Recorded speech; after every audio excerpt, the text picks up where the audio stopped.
আপনি কি জানেন শুক্রবারের দিন এমন একটা মুহূর্ত থাকে আপনি আল্লাহর কাছে যে নেক আশা নিয়ে প্রার্থনা করবেন আল্লাহ সেই আশা পূরণ করে দিতে পারেন। এই নিয়ে ছোট্ট একটি ঘটনা শুনুন।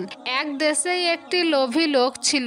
তিনি আলেমের কাছে এই কথাটি শুনেন যে শুক্রবারের দিন এমন একটা মুহূর্ত থাকে যে মুহূর্তে আপনি আল্লাহর কাছে কোনো কিছু চাইলে আল্লাহ তা কবুল করে নিতে পারে। এরপর ওই লোভী লোকটি রাস্তার কিছু মাটি নিয়ে বসে আছে আর আল্লাহর কাছে প্রার্থনা করছে, আল্লাহ আমার এইগুলো স্বর্ণ বানিয়ে দাও, আল্লাহ আমার এইগুলো স্বর্ণ বানিয়ে দাও। যখন দিন গড়িয়ে সন্ধ্যা হয়ে গেল, মাটি আর স্বর্ণ হলো না, তখন ওই লোকটি ধৈর্যহারা হয়ে বলল, দূর কচুর দিনটাই আজ মাটি হয়ে গিয়েছে। এটা বলার সাথে সাথে মাটিগুলো সব কচু হয়ে গেল।